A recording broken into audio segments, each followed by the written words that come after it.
રાજા જનક સ્નેહને લીધે સીતાને વારવાર અયોધ્યામાંથી તેડાવશે અને પાછા સીતાજીને અહીંથી તેડી જવા માટે કરોડો કામ દેવા જેવા રૂપાળા બંને ભાઈઓ અહીં આવશે.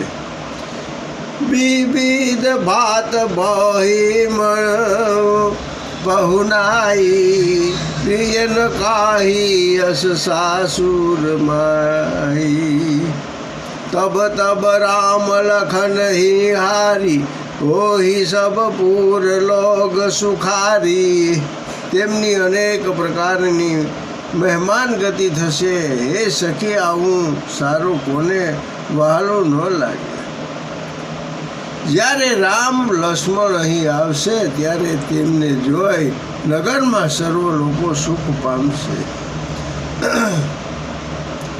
સખી જસ રામ લખન કર જોટા તેસે ही भूप संग दुई ग्रोटा सयाम गौरव सब हंग सुहाई તે સબ કહી દેખી જે આઈ. હે સખી, જેવો રામ લક્ષ્મણનો જોટો છે તેવો જ દશરથ રાજાની પાસે બીજો એક જોટો છે.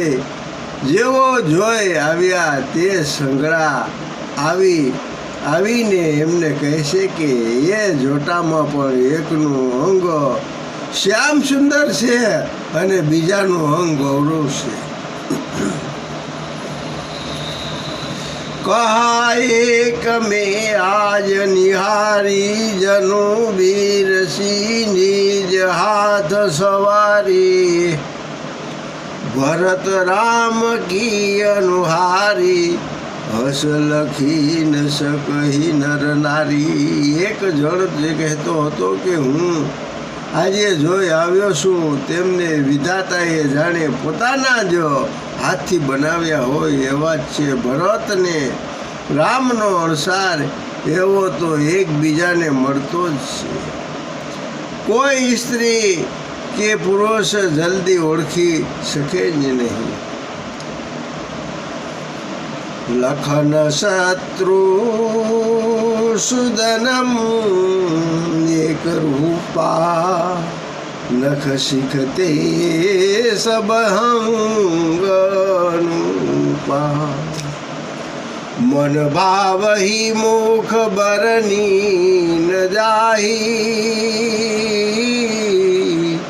ઉપમા કહું ત્રિભુવન કોઈ ન પાહી.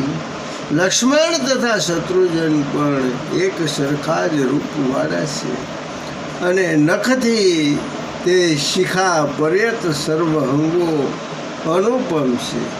તેમના દર્શનનું સુખ મનમાં રહ્યા કરે છે પણ તેનું વર્ણન કરી શકાતું નથી, કારણ કે તે લોકમાં પણ એ ચાર ભાઈઓનું કોઈ અપમાન જ નથી.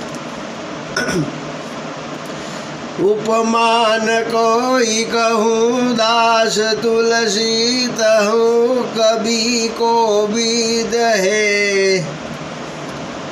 બલ વિનય વિદ્યાશીલ શોભ સિંધુ એક હે પુર નારી સંકલ સંસલ વિભીત વંશન સુનાવહી ब्याहिल यहु सारी हुभाई पुर हम सुमंगल गावही.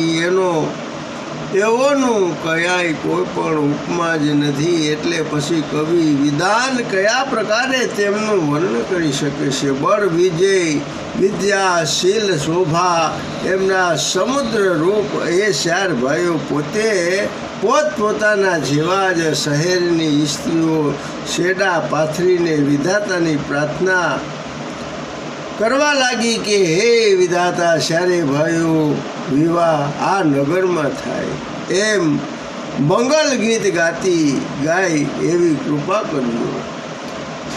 કરહી પરસ પર નારી બારી બિલોસન ફૂલ કતનમ સખી કસ બસ હું કરબ પુરારી પુણ્ય પનો નિધિ ભૂપદો.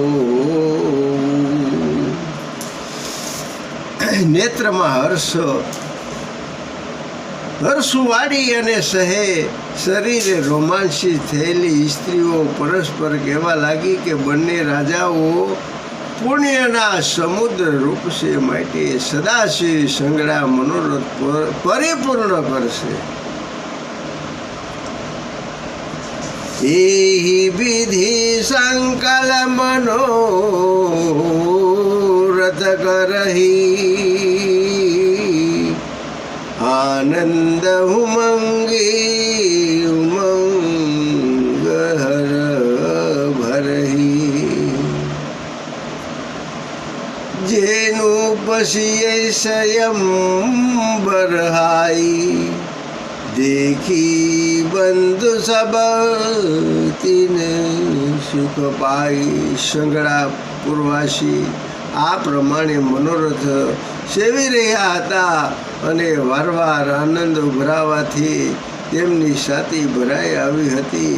અને સીતાજીના સ્વયંવરમાં જે રાજા આવ્યા હતા તેઓ આ ચારેય ભાઈઓને જોઈને સુખ પામ્યા. કહત રામ જસ બી સદ વિશાલા, નિજ નિજ ભવન ગયે મહિપાલા. ગયે બીતી કસુ દિન યહી ભાતી,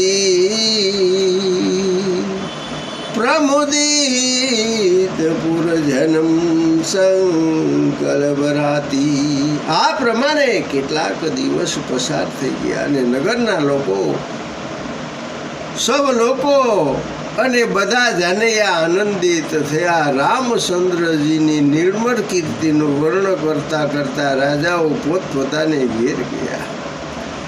મંગલ મૂલ લગન દિનું આવા, હિમ ઋતુ અગહન માસ સુહાવા. ગ્રહ તિથિ નખતું જોગ બરારું, અને લગન સિંધિ વિધિ કેન વિસારું. હેમંત ઋષુના શોભોપિત માર્ગશી માસમાં મંગળમાં મૂળ રૂપ લગ્નનો દિવસ આવ્યો. બ્રહ્માએ ઉત્તમ ગ્રહ તિથિ નક્ષત્ર યોગ તથા વાર આ બધાનો વિચાર કરી પઠે દિનહિ નારદ સન સોઈ, અને ગની જનક કે ગહન કહ જોઈ. સુની સંકલ લોગ યહ બાતા, કહી જ્યોતિષ આહી વિધાતા. લગ્ન સમય મુકર કરીને તે લગ્ન પત્રિકા નારદજીના હાથમાં જનક રાજાને મોકલી આપી. ત્યાં જનક રાજા જોશીઓને જે લગ્ન સમય વિચારી રાખ્યો હતો તે જ તેઓ આવ્યા હતા. સાંભળીને સર્વ લોકો કહેવા લાગ્યા કે ગેનું ધુરી બેલાન બિમલ સંકલમૂ સુમંગલમૂલ. બ્રહ્મન કહે વિદે સનજાની સગુણ અનુકૂલો. બ્રહ્માએ અનુકૂળ સમય વિચારીને જનક રાજાને કહ્યું કે ગોધુલિક લગ્નનો સમય નિર્મળ છે અને સંગડા શુભ મંગળનું મૂળ છે. પુરોહિત કહું નર નાહામ, અબ બિલમ કર કારણ કહા. सतानंद तब सचिव बुलाई मंगल शंकर जाई।